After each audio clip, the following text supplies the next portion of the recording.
this is Stephanie Ortega, and you're listening to the Remix Movement Podcast.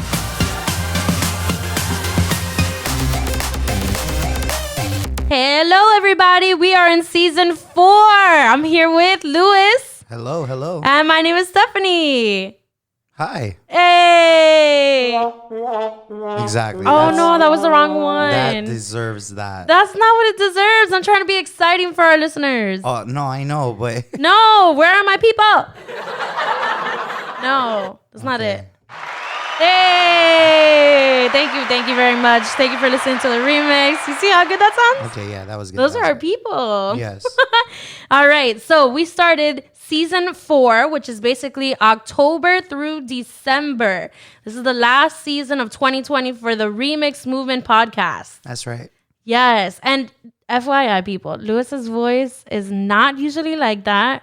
No, it's not. He partied a little too hard yesterday. I don't know if it's partying, but definitely. He yelled and screamed at his coworkers when they went out. So Yeah. But I'm glad you had fun. Thank you. So I just wanted to point that out.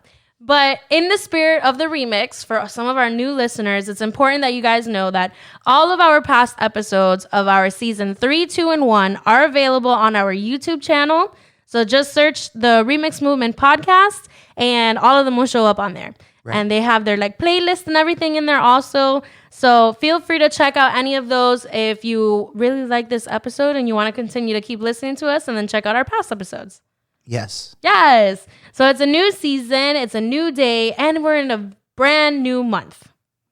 Month of October. Yes. So before we jump into the episode topic for today, I just want to recap our last episode, episode 73. We went ahead and we talked about the first sin that was committed. And we talked about how it was not in the Garden of Eden when Adam and Eve disobeyed God by eating the fruit from the tree of knowledge and life. Yes. So it happened way before that. We read in Ezekiel chapter 28, verses 12 to 19, that it was actually Satan when Satan was an angel. Yes, he was. And he became prideful. So the first sin ever committed was pride. And we talked a little bit more about that and how it is just an ugly sin, and God does not want us to be prideful. He wants us to be humble. Yeah, that's right. Yes. Wow, Louis, you sound really sick. The more that I talk and hear myself, the more that I think that's true. Because it was not like that this morning. I know. I don't know what happened.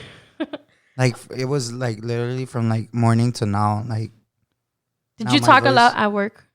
No, I was actually working a lot by myself, so I didn't have anybody to talk to. Wow. See, if that were to happen to me, I'd be okay with it, because then I don't have to talk as much at work. Right. Well, I think that's why I sound like this, because maybe if I was talking more, it would have maybe gone away. Oh, excuse me. I don't know if you just heard that. I just burped. I don't know what's happening with my voice. Oh my gosh. I'm sorry, listeners. But we'll try to see if we can make this episode short and sweet. Okay. Let's see. So in our last episode's challenge, it was find moments to be more humble and less prideful this week. So I hope that you were able to allow yourself to understand that you are not better than everybody. You don't have the answers to everything. And the skills and the talents that you are given are not yours. They came from God. So we have to be humble, and we have to embrace the fact that other people have helped us to be who we are today. Okay? So in this episode, we're going to talk about opened eyes. That's the wrong one. Why does it seem like if I use the same one? Yeah, I think we need to take a break on that. Oh my gosh. Okay, well, no, this is a serious matter, so no drum roll, okay? But open eyes. So a lot has been happening in the media and social media, in the public eye, in the news, with the economy, with the pandemic, and even with the upcoming presidential debate, right? It's just a lot of stuff going on in 2020, and they're just piling up, right? But I think it's really important as believers that we really understand that as much as everything is being thrown in our faces and a lot of people have their own opinions, we need to make sure that we have open eyes and we're aware of what God is doing in our lives daily. I agree. Okay. So people are going to say certain things about, something going on. And people are going to say something about what's going on with the debate and what's going on with the president. And it's okay to listen, but we really need to be more aware of our surroundings and also be aware of what God says about these particular things in the Bible. Okay. So I'm going to talk about 3 different things that are going on right now that relate to the month of October.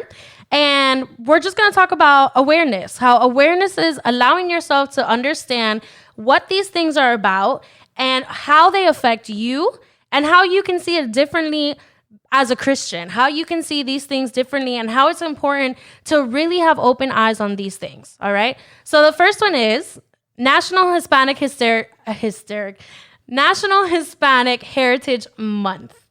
Okay.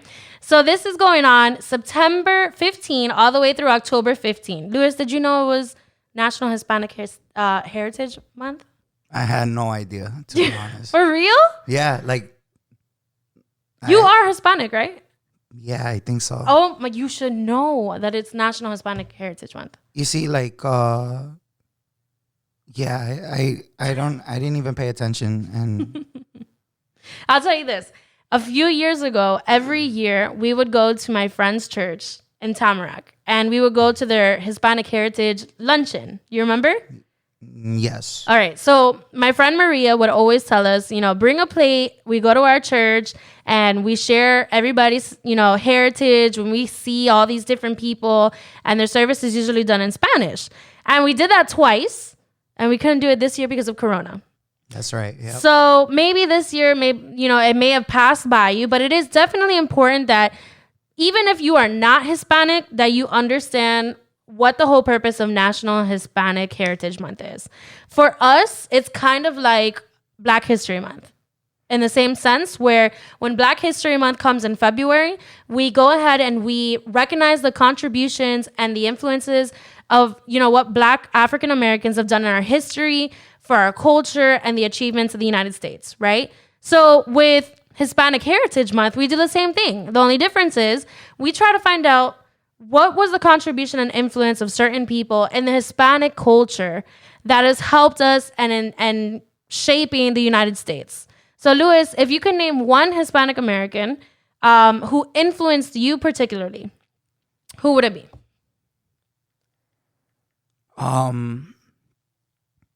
This is gonna sound weird, but I know this is gonna sound weird, but I'm gonna go with Pablo Escobar. Now, Pablo Escobar. Yes, okay, so yes. first, people who don't know who he is, you have to tell us who he is. I'm pretty sure a lot of people already know who Pablo Escobar is. He was a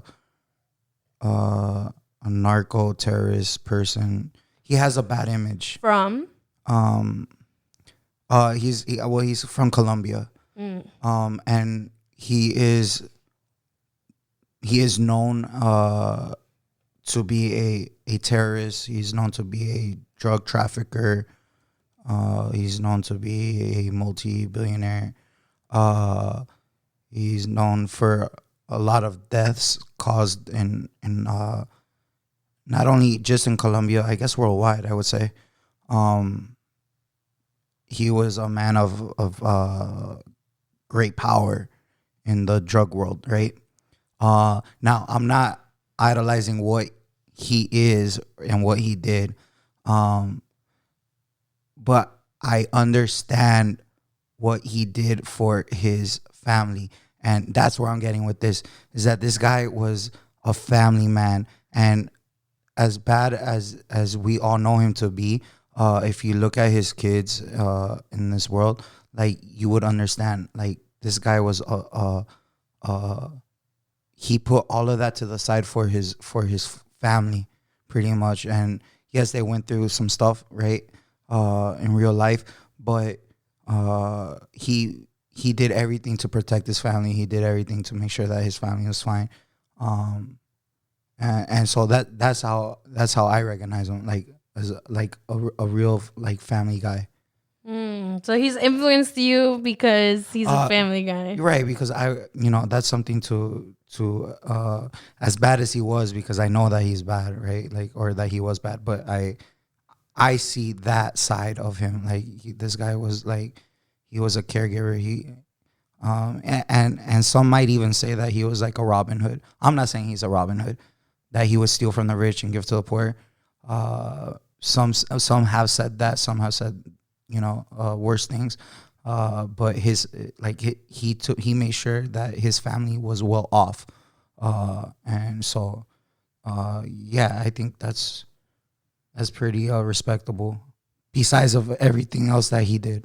I would have never thought you would have said that. I know, and I'm pretty sure people are like, whoever's listening to this, they're like, Pablo, like, are you serious? Like, but we know the bad things that he has done, but maybe we don't forget, but we fail to recognize some of the good things that he's done, and only his family can really talk about that, but and they have talked about that. Mm-hmm. But the way that I see Pablo, I don't see him as like this. We all see him as a cartel drug lord. We've all seen that, but like there was another side to Pablo. Yeah, he was a person. Yeah, he was a person. He was a real person who cared for his family. And a family man, just like any other family man. Just in a different business. Yeah. And I think that point's like a really interesting way to look at it, since we're talking about opened eyes. Well, yeah, because everybody's looking at the eyes of like, oh, this guy is a murderer. This guy, brought cocaine into the U.S. Oh, this guy did this and that. But when that's all you see from the outside, mm-hmm. There was from the inside, this was a man who was a father and a provider. He was a father. He was a husband. He was a brother. Mm-hmm. He was a son. This was a guy that, sure he did, bad things, and sure he affected millions of families, I'm sure. But he did a lot for his family also. So, I'm not going to take that away from him. Yeah. When you see things from a different perspective or from their point of view, it gives a different notion to why he did the things he did. Yeah. You see? And you were laughing at me like, I can't believe you just said because that. I'm surprised that you would say that on the podcast. Like, part of me was like, should I delete this part? Like, no, why? I have no idea. The comments on YouTube or Spotify, like... I see where you're coming from. It's not that. No, I'm not promoting. No. I see where you're coming from. It's just not. I really thought you were going to say, like, your dad. When I said, is there anybody who's influenced you who's in the Hispanic culture? Oh, yeah. I thought you were going to say something like your dad. My dad, yeah, I respect my dad tremendously. No, but for you to pick somebody like Pablo Escobar, like, it's complete left field, but I get why you would bring it. You're right. Everybody would. If everybody saw my dad or knew my dad, they'd understand that already. But not everybody says, "Oh, Pablo Escobar, a respectful man." No, he was. We just, what we know of him on the other side. That's what we choose to look at first, right? I do appreciate the way that you explained it. I do. You're welcome. Yeah, and I hope our listeners are listening to that. Again, I'm not promoting anything that he did. Mm-hmm. We don't condone the violence. No, absolutely not. But at the end of the day, he's a guy. At the end of the day, he was a son of God too. Yeah, he was just as we are. Well, not a man of God, but like a man that God created. Sure, absolutely. Mm-hmm. And yeah, who knows if he saved his life at the very end? I don't know. We don't know. Know, but good looking out. Very interesting answer. Yes, thank you, Stephanie. Appreciate it. No, I'm not being sarcastic. Like, no, I was. Luis. Oh okay, my gosh. Your turn. All right, my turn. I'm gonna say, and I know you're probably gonna maybe think why I picked it, but I'm gonna say Tito Puente. Okay, go ahead. Don't roll your eyes, this okay? This is interesting. Tito Puente, okay? When I was younger and we had Hispanic Heritage Month, I always thought, I want to see the people that are part of my culture. My family is Puerto Rican. So I don't want to say J-Lo because everybody thinks J-Lo, even though she's not really Puerto Rican. She was born in the Bronx.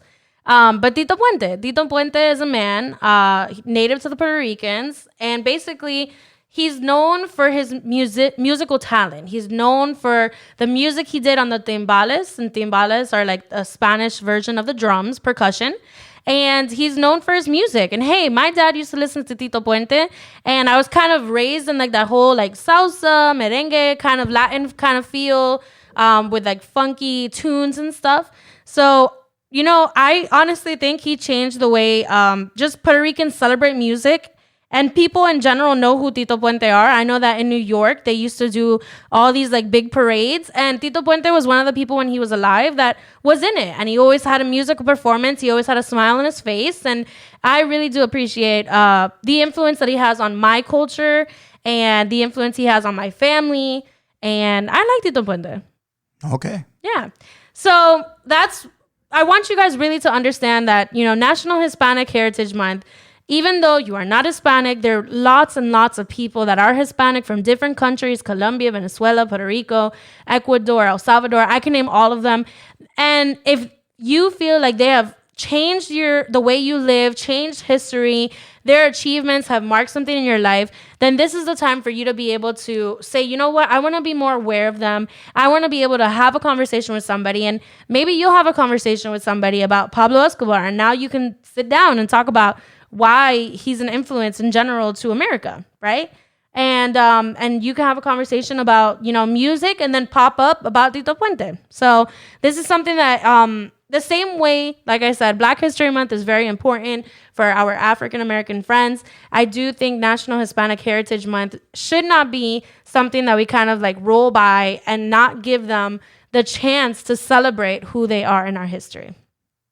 Okay, so the second one that I want to talk about for awareness for October is Breast Cancer Awareness Month, okay? This is how we're able to increase the attention and the support of awareness for early detection and treatment, and also preventative care with regards to this disease. Breast cancer is obviously something that is mostly in the category for women, but there have been men who do get breast cancer. Sometimes people don't even know that they have it until they go for their regular checkups or whatever. They find a lump in their breast and they get a really bad diagnosis. This is not something that they want. This is not something that, oh, well, I got it because of XYZ reason. Sometimes it just happens because of the surroundings, because of your stress in life, because of what you're doing. This is a very serious illness, and a lot of people have passed away from it, and a lot of people have not passed away from it. So, Louis, I just want to ask you, do you know of anyone who has breast cancer or who had breast cancer and that they've been able to get a better diagnosis, go through the struggle, have the faith and courage to talk about it, and that they've inspired you with what they're going through? Yeah, I can name a couple people. I'm not going to name them. Well, no, you don't have to name them, but like in general, yes. like somebody from church, somebody from work, whatever. Yeah. At least two people. And they've survived it. They've gone through the treatment. You know, the whole thing about breast cancer is not just a physical thing. It's also an emotional thing. Yes. Which is, I think, even harder to deal with because it is emotional. And it's not only emotional for the person that has been diagnosed with the cancer, but it becomes a family thing.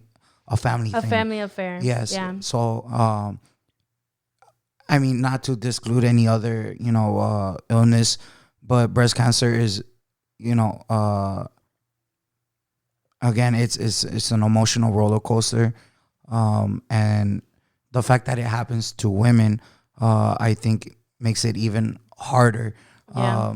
Maybe a guy that gets it can kind of deal with it on his own or whatever. But for a woman, because breasts are such an, I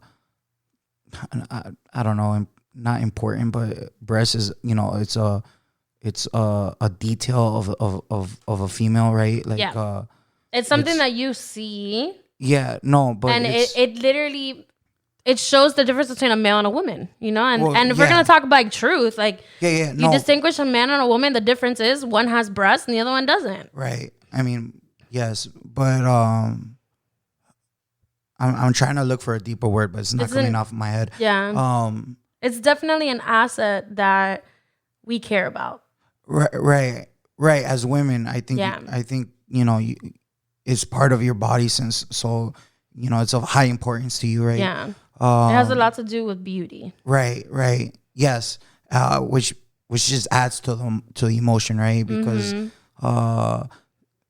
if they take one of your breasts away, then you feel like you're not beautiful, or that you are not up to par as a woman, or there can be so many things. I don't know, but for those women that have been diagnosed and have conquered, congratulations to you. Like, I applaud you for hanging in there. You made it through. You are a survivor, and obviously you have a purpose to keep pushing forward with whatever life brings, to you, right? So, I can name 2. What about you? I think we have one in common. I don't know. Jojo did. Yeah. We're talking and my dog literally it's okay. I got it. But anyways, we have one in common.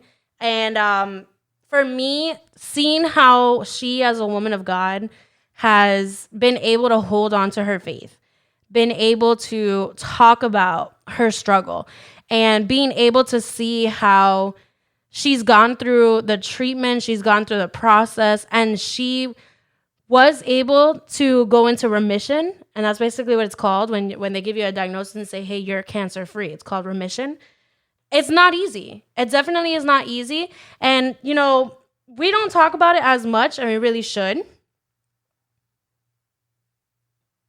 And basically, breast cancer is something that's real. I mean, I have a coworker that whenever breast cancer awareness comes, she is the first person to be excited about the fact that people are getting to know more about it. She's the first person to say, hey, I have a pink ribbon for you. I have a pink bear for you. I have this. And she decorates all of her desk with breast cancer awareness, because she says that it's something that's so important, because she was the one that struggled with it.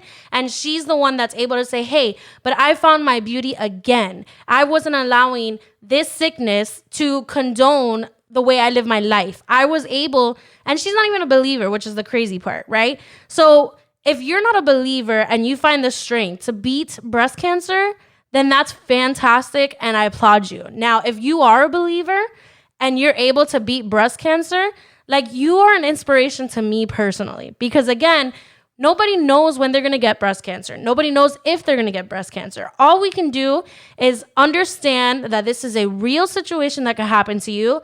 Find out how you can detect it. If you do find a lump or you see something is not right, go to your doctor, have them do it. And then obviously preventative care, making sure that you are aware of the best things that you can do so that you don't get it. So for us to have open eyes, obviously the best way to deal with things like this is to pray for people that are going through it, and pray for families that are trying to stay strong, because it really does affect your mental state. It really does affect the way that you see your beauty.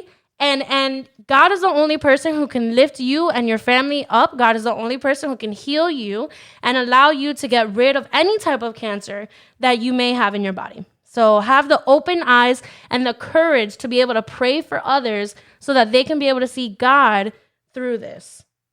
Wow. Sorry, wow. All right, the last one I want to talk about is Pregnancy and Infant Loss Awareness Month. And this is the same time as Breast Cancer Awareness, October 1st to October 31st, okay? Tens of thousands of families across the United States are devastated each year by the death of a baby, okay? And the death of a baby can happen through stillbirth, through miscarriage, or through any other type of cause at any point during pregnancy or infancy. So here's what happens, right? There's women that are struggling to have kids. And because they're struggling to have kids, they look and seek options. They're given that, hey, if you do this, there's a chance that you might lose your child. If you do this, there's a chance you have multiple childs. If you do this, they tell you all the risk factors, right? But they really want to have a child. They go through these procedures, and then for some reason or another that is not their fault, they lose the child at birth, which is what a stillbirth is. After 9 months, they lose their child, or they have a miscarriage, which is basically before you give birth to that child, usually before your first 12 weeks, they lose the child, okay? And then there's other times where they have the child is born with some type of defect or some type of illness, and then while they're an infant, they pass away. In all of these scenarios, it is something that is devastating because for a lot of women, they want to become mothers. I am one of them. I've always, explained to my family, explained to my friends, explained to you listeners that Lewis and I, we do want to have a family. And we are continuously praying that God opens the windows of heaven and allows us to be able to have it naturally. And we have looked into options and we're still praying about it. But there are other women that they have put their bodies through certain situations. They have gone through in vitro. They've gone through adoptions. They've gone through certain things and they've lost a child, unfortunately. Okay. And this is, again, not their fault. They did not want their kids to be born that way. They did not want to lose their family, their child. Obviously, no mother wants to lose any child. Regardless of the age, no mother wants to lose their child. But unfortunately, this does happen. So, Lewis, I just want to ask you, do you know of anyone that's a family member or a friend that have told you about their personal experience of dealing with losing a child, whether it's through stillbirth or miscarriage or whatever? Not that I can recall. Nobody has ever told you like, hey, like, this is what happened. No. Okay. Well, that's good. I mean, that's good that you've never had that scenario happen to you. I mean, yeah, I've never had somebody just openly like, hey, I just had a miscarriage or. Oh, well, they probably won't tell a man, so I don't even know why I asked you that. I don't know if they would tell. I don't think they would tell. You know what? I don't think they would tell a man, to be honest. I don't know how this conversation would come up in conversation. Yeah, it would probably be like another couple. Maybe another couple would have shared it with you or somebody else. But I don't see how a man would tell you that. It's definitely erase that I asked you.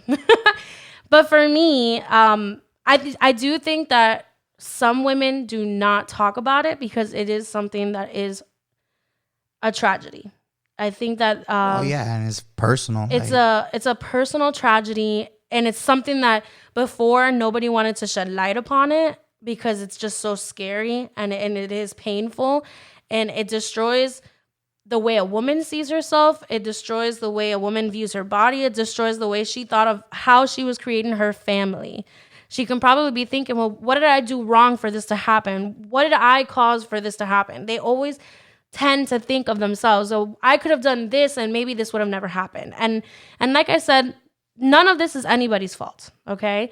But I do want to share, I've spoken to my mom before, and my mom and I, we've talked about fertility because like I said, Lewis and I are going through an infertility journey and we're still going through it. I do believe our kids are coming. I can honestly say I'm grateful that even though Lewis and I are still going through this, we've never suffered a miscarriage. I know a lot of other women that I've spoken to, they have tried to have a child and they have PCOS and, they found out they had a miscarriage or something like that. But my mom once told me that before I was born, she had one. And, she wasn't aware of it and she didn't know what was happening. And obviously it's a scary thing for her. It was a scary thing for my dad. They were both very young. And I do want to tell you guys that we as believers believe that there is grace for infants and children. We believe that all babies that were lost due to an unforeseen circumstance are all found in heaven, okay, in the kingdom of God. So we just want to lay down a basis and let you guys know that even though we're talking about something that is so real and it does affect women and it does affect families, I don't want you to think that you've lost your child and you're never going to see that child again. Okay. Your child is in the hands of God.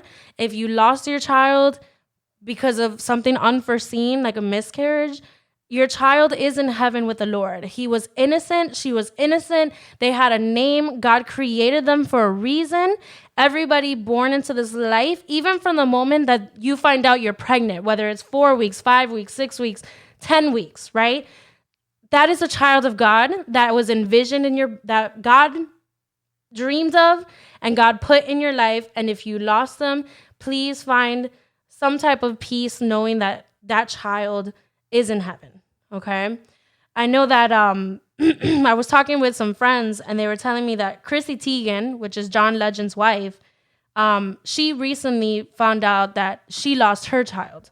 And it was very hard for her because she was going through infertility and she had, I think, her first child, she had it through a surrogate or through in vitro. And it's a process. It's a lot of things going on. And then this was the first child she was going to have naturally. And she says in her post on Instagram that she was a little scared about it, right? She's like, this is the first time I have a natural born child. This is the first time I carry a child in my womb. I've never done this before. I just want the child to be done, to be healthy, to be done, to be great. And then all of a sudden we see her photos of her crying in a doctor's office. And it's because she lost her child. And we know that for women, the moment you find out you're pregnant, you're a mother. You have maternal instincts and you're more focused about that child than you are about anything else. So it is Pregnancy and Infant Loss Awareness Month. It is something that is near and dear to my heart. It is something that if you've lost a child and you find it in your heart to share your story, I thank you for your bravery. I thank you for your courage. And I know that us as believers, we're praying for you and we're praying that even though this sadness happened to you at one point, that doesn't mean that God is going to stop you from being a blessing in your family. That doesn't mean that you're incapable of having kids. You can choose to continue to have your family. You can choose to open up God's love into your family. And there's power in knowing that God the Father has you and your family in his hands. So I just wanted to let you guys know about that. Luis, did you have anything to say? No, I mean, this is a busy month. A month to recognize. So. A month to recognize and to be aware. Yeah. So, So with everything going on, it's really important that we don't lose our hope in God, right? We cannot allow a bad medical diagnosis like breast cancer or polycystic ovarian syndrome or the fact that we might lose a child. We can't allow these things to stop us from having hope in God, right? We need to make sure that we know that our strength is found in Christ and our strength is found in the hope we have in him, and he does everything for a reason. So I can't end this episode without including any Bible verses. That would be wrong on my part. So I put in here, Psalms 147 verse 3 says, he heals the brokenhearted and binds up their wounds. And I want everyone to know God cares for you. He's watching for you every second of every day. And even if you are in the most pain that you think you'll ever have, God is healing you, God is working in you, and God cares for you.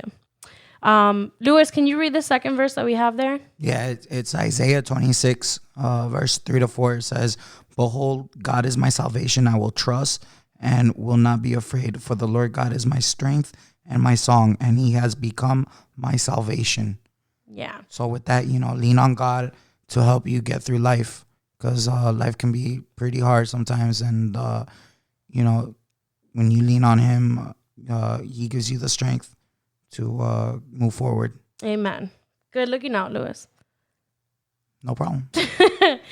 All right. So for this episode's challenge, it's basically educate yourself a little bit more on one or all three of these topics that we talked about today. So that is National Hispanic Heritage Month, Breast Cancer Awareness Month, and Pregnancy and Infant Loss Awareness Month. Knowledge is power. We all believe that. And above all else, the best way that we can gain knowledge, besides reading the Word of God, besides listening to testimonies of people that have gone through these things, is by prayer. And I do believe that if you have someone that is going through any of these categories, have somebody, maybe you have a friend or a family member that is Hispanic and they want to talk about it, or you have a family member or a friend that is going through breast cancer or had breast cancer and survived it, or maybe you just have a friend or family member that is going through a hard time with a loss that they had with their child. It's good to get information from other people. It's great to read it off the news. But the best thing you can do, the best advice we can give you is pray. So not only educate yourself on these 3 topics, but pray for all of those that are going through these things. Yes. All right. Thank you so much for listening to this episode. Opened eyes. Okay, no, that's wrong. See, that's like scary. I used that one and the one before for pride, but Yeah, we gotta continue to take a break on that. I need to write down what these buttons are for. Yeah. But yes, thank you for tuning in to episode 74, and I will see you next week for episode 75. Bye. You will see me. Oh wow, Lewis. Oh, yeah, okay. that's it. Bye. If you enjoyed listening to this podcast, follow us on Facebook and Instagram at The Remix Movement for more updates. Send us a DM with your feedback, questions, and any topics that you would like to hear in any of our future episodes. Thank you and God bless.